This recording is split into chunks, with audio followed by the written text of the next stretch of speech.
mean, it was very educational for sure. I had a couple of questions. Some of it was covered in something else that you said, but I wonder if you would expand upon a little bit. I wondered, number one, if there were any Jewish newspapers in the being published in the country. And number two, during the time of the French riots and the Danish cartoon upheaval, I wondered how the Muslim community reacted there, and if it in any way affected the Jewish population. Joel? Yes. Dr. Erlanger, thank you very much for your informative presentation. I'd like to make one comment and ask two questions. First, I was especially thankful and appreciative that you gave the historical background to the Middle Ages. I think that really adds to our understanding and puts the subject in perspective. I have two related questions. The Swiss government has been very active in trying to solve our problems.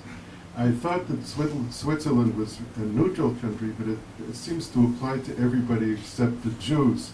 They were very active in the Geneva Accord, and it really sort of mixed into our affairs, taking the side of our enemies and getting involved in two-track, supporting something, second-track diplomacy, which is really not a very friendly thing to do. So I'd like a comment on that, and more recently, I got an invitation for an event that was sent out by Adenauer, but it was actually a Swiss government-sponsored event for some kind of discussion, also trying to solve our problems in the sense which I mentioned before. In my own research, the name of a banker by the name of Ahmad Huber came up, who's a well-known anti-Semite who in fact was in contact with one of the central people in Nasser's regime, a Nazi who came to build the anti-Semitic Arab narrative, and I'd be very interested if you could give us some background on this interesting individual. Final question, Mr. Puder. Maybe I can ask in Hebrew. Is it possible? Yeah. היות והאנגלית שלי לא כל כך טובה, אני מעדיף בעברית. אתה דיברת על התחלת מדיניות האקסקלוז'ן בתחילת ימי הביניים, ואחר כך פיתחת תיאוריה או תזה מעניינת בעניין התפקיד של הדמוקרטיה, ואני מבין הדמוקרטיה הישירה כמחסום לאפשרות לשנות מנהגים או מסורות חברתיות. אבל אני רוצה לשאול אותך, אתה לא הזכרת במילה אחת בכל מה שאמרת את תפקיד הכנסייה הנוצרית בתוך העסק הזה.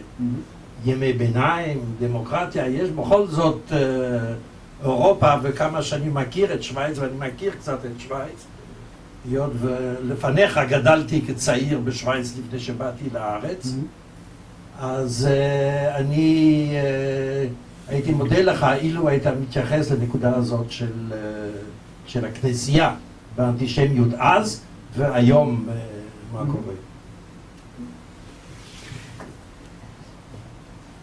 Okay, Jewish newspapers, Switzerland has had an old newspaper tradition. Actually, it had until recently the two oldest Jewish newspapers surviving. There was the Israelitisches Wochenblatt being founded in 1902 and 1903, and the Jüdische Rundschau being founded in 1942, taking consciously, it was originally called Maccabi, then took over the name of the Jüdische Rundschau of Berlin, which was closed in 1941. Both of those newspapers were Jewish-owned and independent, meaning that they had the advertisement came from non-Jewish sources, quite unique in the Jewish world, but they were owned by Jewish owners and were independent. For economic reasons, those papers were merged, and a new paper came into existence called Tachlis, which new name. They dropped the traditional names. these newspapers is actually owned around 49.5% by a non-Jewish newspaper owner, by the Basler Zeitung. So it's not the same kind of independence anymore as it used to be. Of course, my good friend Yves Kugelmann, editor-in-chief, denies that there is any influence, but there are sensibilities today which you have to, when you are a newspaper editor, which you have to regard, have to be taken into account, which was not the case in the earlier papers, which were purely Jewish owned and mainly wrote for a Jewish public. Today they wanted to open it, they wanted to widen it.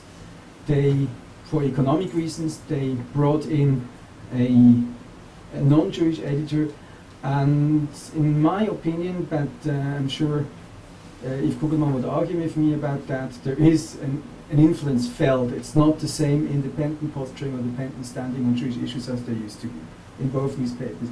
One newspaper used to be more family-oriented, one newspaper used to be more political, literary-oriented. Both were at the time the basically only Jewish newspapers worth reading in the German-speaking Jewish world.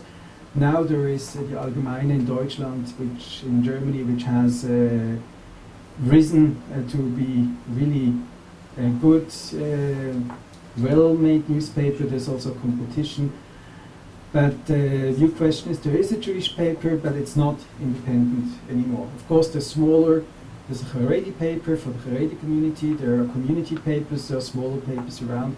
But Tachlis is on a national level. That's also read in government circles amongst the media. The Muslim community in Switzerland is divided in itself. They do not manage to organize themselves into a coherent body. You're having, during the summer, if you go now to Geneva, you actually notice that the whole Arab world is there. All the governments, businessmen from the Gulf states, from Saudi Arabia are there. They live like 3, 4, 5 months there, so they're not counted among the Muslim community. But of course, their money, their influence, like Geneva is the Muslim Brotherhood, is very strong. There are Salafists, which is basically North African Al-Qaeda, active in Swiss mosques all over the country. But it is a divided community, North African, Arab in the French part, Kurdish, Turkish, Bosnian, which used to be quite secular up to Yugoslavian war, Kosovo, Albanian. It's very divided. Those people don't have much to do with each other. And there's also northwestern Switzerland, there are many Alawites, and they considered like being too liberal for the others, so there are many conflicts within the community. So for the time being, there has been no political articulation. And during the Danish controversy, Swiss Muslims actually, I don't know what they spoke about in the mosques, but they have been quiet. There was 1 or 2 demonstrations by radical Muslims from Islamists in Bern from the French part of Switzerland, but basically they've been very quiet so far, but this is changing now, I think. More politically active. But first, within the Muslim community, it's not very clear who is actually responsible for what, and because it's a very divided community, which Swiss police and the Internal Security Service now start to watch closely. They're changing legislation so they can listening to telephone conversations and all of that. So they consider, some of them are considered a security risk. But we didn't have not the kind of movements as you had in Holland or in France so far. The Swiss government, if you go to the website of the official website of the Swiss government, the foreign ministry, you actually see one of the main points is the Middle East. One of the main points is Israel, to solve the problem. Why? Question we asked once at a conference in Bern, and we were told because our oil comes from here, which of course is not true. The oil comes from Libya. There's no oil interest here. I think it's several things. And there are people who say this is the backlash for the banking thing. You know, you meddled in our affairs, now we're going to meddle in your affairs. But I think it's more because the foreign ministry and also the the elites, the groups of people which are active in the foreign ministry today tend to be from the left. There are many, many young people, younger than me, who worked for the Red Cross, who worked for NGOs, who were brought into the foreign ministry within the last 5 to 10 years.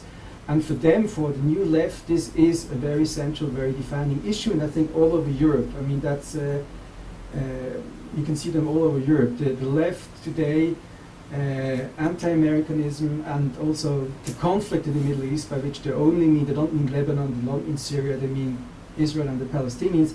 It's a very central defining issue.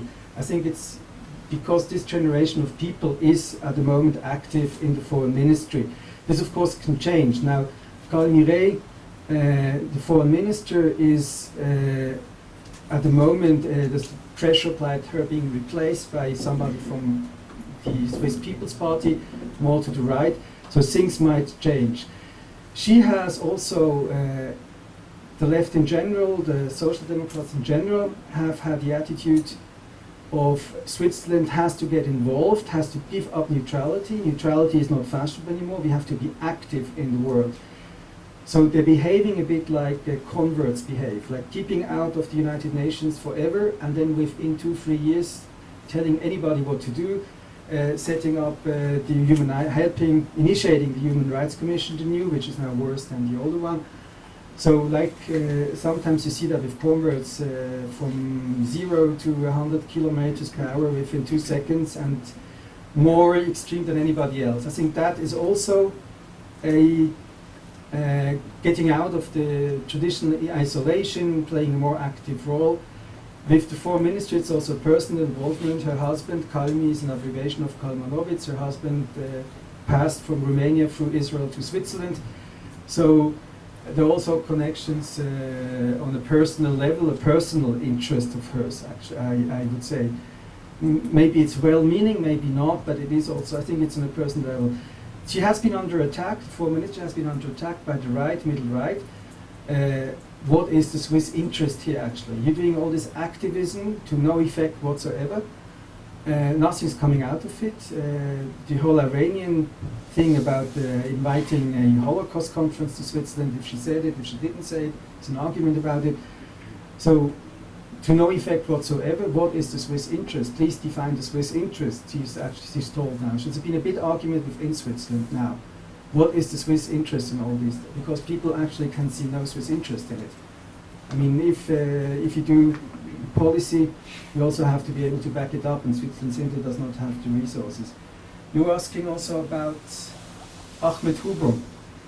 He's been an interesting case study actually, because he was left. He was a social democrat. He was a union, a journalist, very active in the unions, and then he became more and more involved with Islam, and he converted to Islamism, and he's also very much involved with the right, with neo-Nazism, with revisionists.